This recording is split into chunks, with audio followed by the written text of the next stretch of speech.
Well, yeah, actually, I found it easier, to have the hired help do the work because this way they feel more useful. And Sam likes to feel useful. And since I'm used to being a manager, I'm used to managing, so I'm managing Sam to make sure he's. Welcome to Sam's Garage, presented by NH Oil Undercoatings.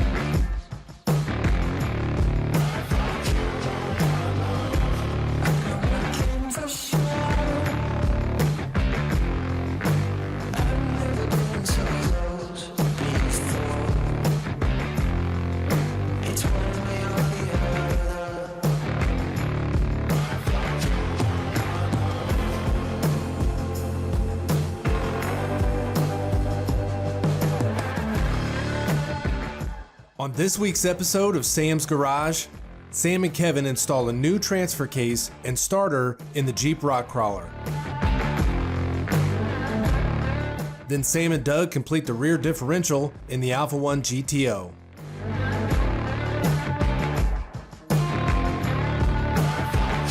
Sam and Dave add some new sway bars to the Chevy C10 truck.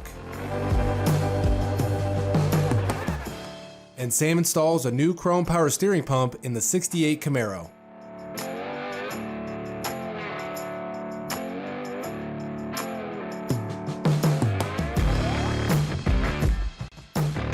Sam and Kevin install the new transfer case and starter in the Jeep Rock Crawler. The transfer case will help Kevin control the power to the front and rear wheels while crawling over obstacles. The new starter they'll be using is customizable so that it works in a variety of different applications. Kevin, that transfer case is huge. How much power is this going to be able to handle? I'm not sure what the limitation is on it, but I called them, gave them the specs on everything, and they said this is what I needed. And you know what? You buy it one time. Put it in there and forget about it. Yeah, I wish I would have started with this. I started with a 203, 205 combo because that was real popular at the time, which is even heavier than this guy. They're cast iron. I mean, they're pretty strong, but they aren't going to give me the performance of this. I got the 3.8 to 1 gear ratio, so I didn't have to use their doubler or anything like that because the Rockwell's already got plenty of gear for that. Well, let's get Travis to help us put it in and knock it out. Sam, some of these bolts are tight to get to, and the way I built this cross member, we're going to have to modify that thing again. Yeah, that's what mocking up is, but when you're building a custom ride of this stature, there's a lot of mocking up. There's a lot of, I should have done it this way. That's right. When I did this the first time and I told you I had the dual transfer cases, the 205 was back here. The 203 was right here upside down. That's why the floor was so tall. Yep.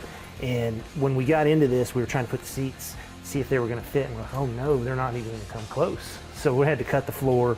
We put this guy in and realized, oh man, the drive shaft's not going to work. We had a two-piece drive shaft with a pillow block right here. Right. So we cut this out of the way while we were working on it. And we haven't had an opportunity to get this all bolted in. I'm glad you had that starter. So now we can check to see if we can get a line of sight between the axle and this drive flange on the back of the transfer case. The starter that we're using is, you can change the orientation of it. The factory starter lives up in the block. Right. And your upper control arm actually gets in the way of where the factory starter would live. That's right. So this starter from Tough Stuff being orientated down clears the block. Now all you have to do is make sure you can get a drive shaft past it. Yeah. All right, so we've noticed that when we put the starter in place, it's actually in the line of the drive shaft. So this Tough Stuff starter has different positions. You can clock it. We're going 180, putting the motor up in towards the block and see if it's going to fit that way.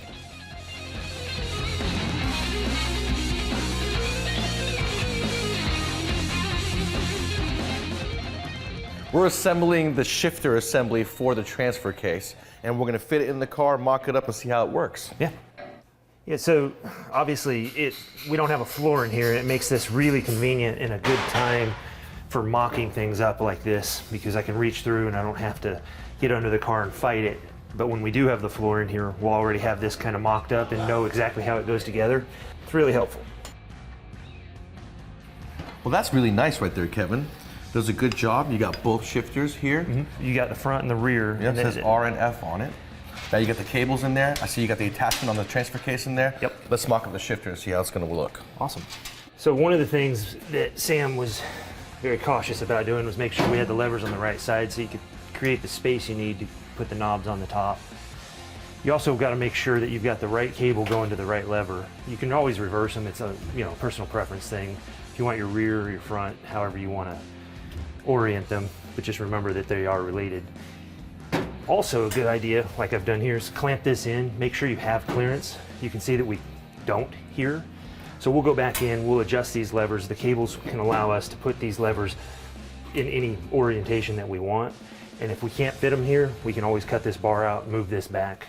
That's going to work out really good right there. A little bit of adjustment needed because you need full motion, but it looks good. Yeah, I mean, for just having it, throwing it in there, I think this is going to work out perfect. And if I didn't know they had cable-driven shifters for transfer cases. That gives me an idea for the Ford Ranger. that's awesome. Now that we got everything put in place, we can install the locking dipstick for both the transmission and the engine.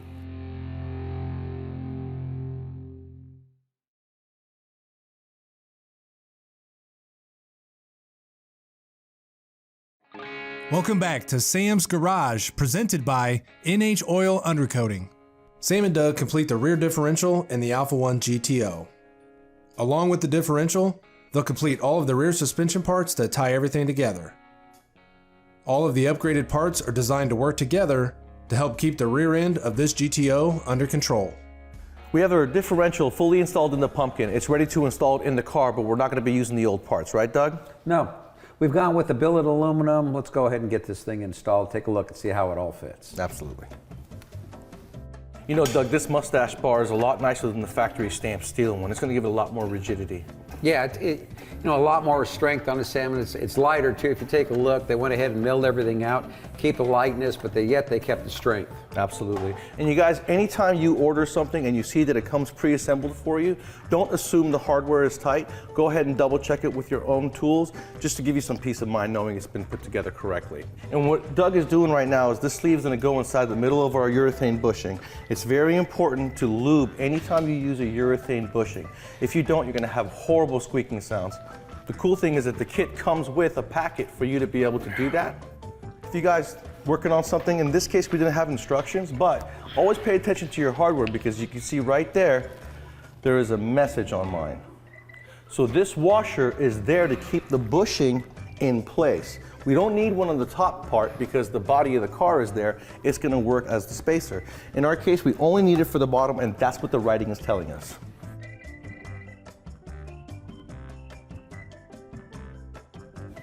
What I'm doing here is I'm using the C-clamp to seat the bushings. Just makes it real easy. Everything's already seated before we go ahead and we put it up. Now you can tighten these all the way down because the sleeve that we put in the middle is what keeps it from crushing the bushings. That's going to get you to stop. So you guys can go ahead and tighten these down, do about 80 to 90 foot-pounds of torque.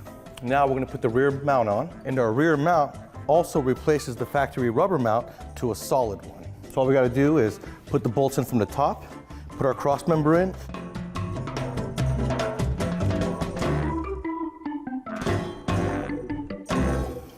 Now, Doug, look at the difference between this bracket you're putting in, that's boxed in billet aluminum, compared to the one that you took out that was just bent on a brake with no gusset.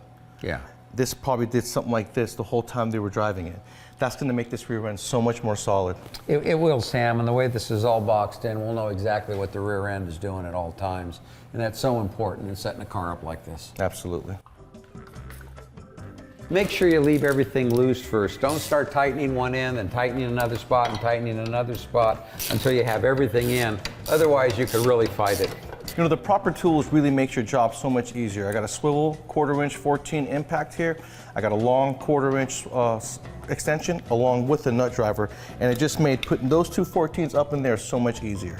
So what we did there was the factory one, the lower control arm, has a bolt that keeps it in the center so that the control arm stays in its right spot, and this new one does not. So we made sure before we tightened it that everything was straight up just like it was with the factory.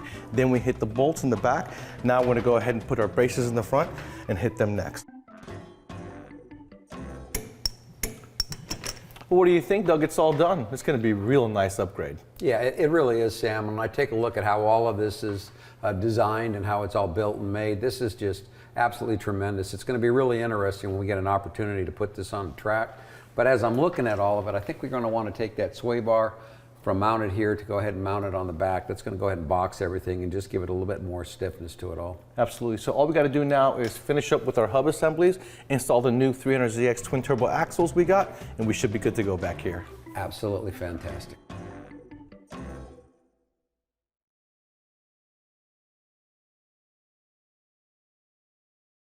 Now back to more Sam's Garage. Dave stops by to help Sam install new sway bars on the Chevy C10 truck. The beefier sway bars will keep the truck from leaning when cornering. This particular model truck did not come with sway bars from the factory, so the new addition will make a noticeable improvement. We're going to be enhancing the suspension on our C10 today by adding some sway bars front and rear. Now, you say, why are we adding sway bars? And we have a sway bar on this truck, but Dave, you said this is from a later vehicle truck. Right, somebody installed this a long time ago from something else, and the bushings are just old and tired. There's no sense in just replacing these old bushings, and that's it. We might as well upgrade the whole system and get a lot sportier ride, front and rear. Yep, we got a hollow 7/8 factory here. We're going to go with an 1.25" solid bar, and we're going to use urethane bushings in place of these rubber bushings, which is going to really enhance the stiffness of this vehicle. Right, and when you add the rears to it, just really makes you like a little slot car, baby. Absolutely. So first thing we're going to do is rip everything out here. We're going to have to maybe drill a hole for the new linkage of the front sway bar. We're going to go in with new brackets, new hardware, and don't forget, the most important thing is to grease those urethane bushings that actually mount the bar to the vehicle so that you don't have any squeak or bind. All right, Dave, now tell everybody why you've got two sets of brackets, one tall, one short, in your kit. Well, the tall one is if you're going to have an original height truck, this is what you're going to use. If you've got a lower truck like this, you're going to use a shorter one. And the reason we give you an option is because sometimes the trucks did not come with sway bars. So if you have an original and it's an original height that it did not come with it, then you'll be using this one. Shorter, you're using that one.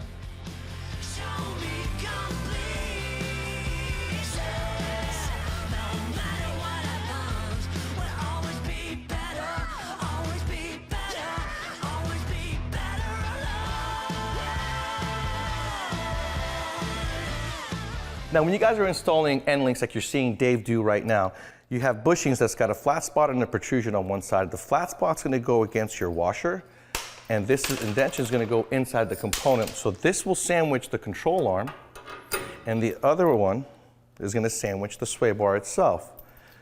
There is a dent inside the washer right here. That's going to grab the end of the bushing like that. And then this sleeve is going to be a spacer in between. And when you're crushing this, you want to make sure that you don't crush and squeeze those bushings flat and break them, because they will break. Rubber is more forgiving. And you want to do it on the ground, because if you tighten it on top and you put it on the ground, you may have an air gap. So when it's on the ground after you've tightened it up in the air, make sure that the bushings are tight, no air gap, but not squished either.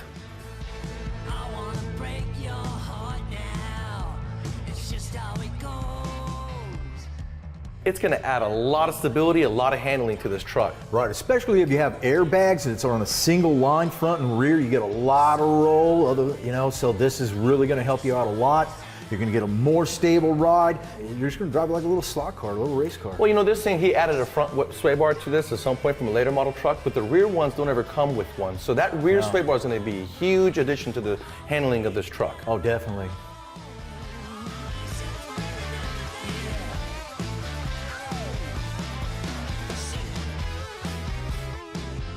Absolutely. Tell them about the Zerk fittings, why they're there. So the Zerk fittings, if you didn't have these in, then this bar rotates up and down. So if you didn't have that in there, it would just simply grind the bushing off, so to speak. Now we put a little bit of grease in there, but of course it's going to wear out after a while. So we'll just go ahead and Zerk fit it occasionally whenever we're doing the rest of our Zerk fittings, and then everything will last as long as possible. That is good. And be quiet too. And it'll be quiet. That's the biggest point. And when you guys are installing your sway bars, you also want to make sure to read the instructions. There are slots in the front. You want to use that rear rivet hole as your lineup hole. Put it in there, and in that way, when you know where your positioning of the sway bar is, you can go ahead and drill the front hole. Right. Measure twice, drill once.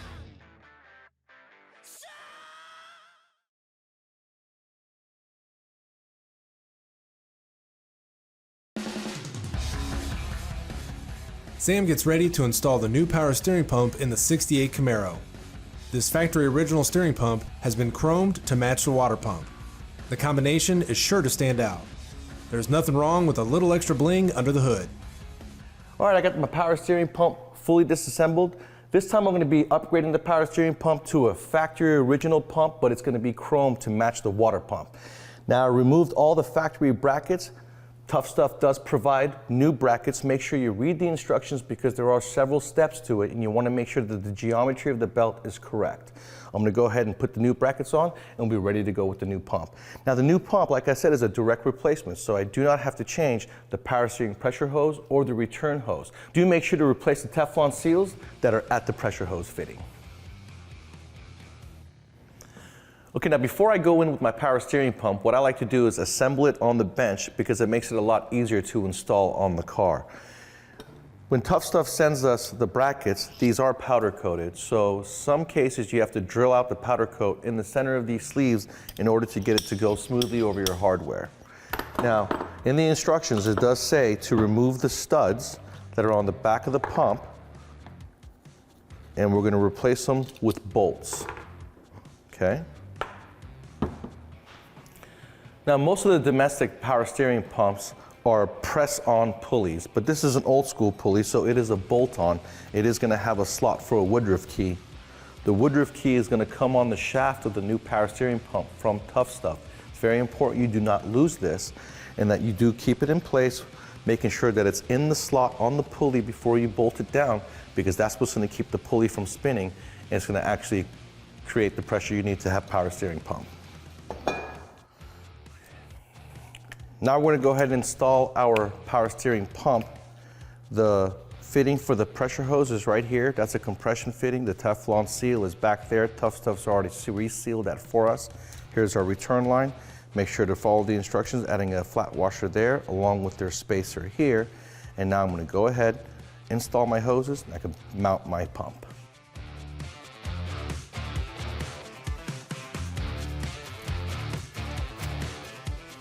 I've got my power steering pump in place. All the hardware is loose, not fully tightened. And you know, in the instructions it says to put a shim here, a washer there, a nut here.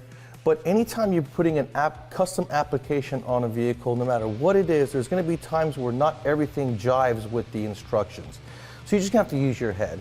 And in this case, I don't need a shim right here where it says to put a shim, because if you notice, the bracket is cocked. So to straighten that bracket, I'm going to remove my shim. So just by removing that shim, now my bracket in the back is completely straight and flat. Because there's always going to be something different, no matter how much the same these things are, there's always something that makes your application a little bit different. So just improvise and power through it. Now, when you're tightening these two brackets, it's going to be 2 5/8 bolts and 1 9/16 bolt. Before I completely tighten the upper 9/16 bolt, I want to make sure that the power steering pump goes through its entire adjustment travel as far as the belt goes. Now that I can go through my slot completely, I know I can tighten that bracket right there and I'm fine. Then I can go ahead and tighten the 2 5/8. Now I got a full sweep on my power steering pump. When I put the belt on, I'll have a lot of adjustability. Then I'll go back and tighten my 9/16 nut and my bolt down there, making sure that the belt doesn't slip in the future.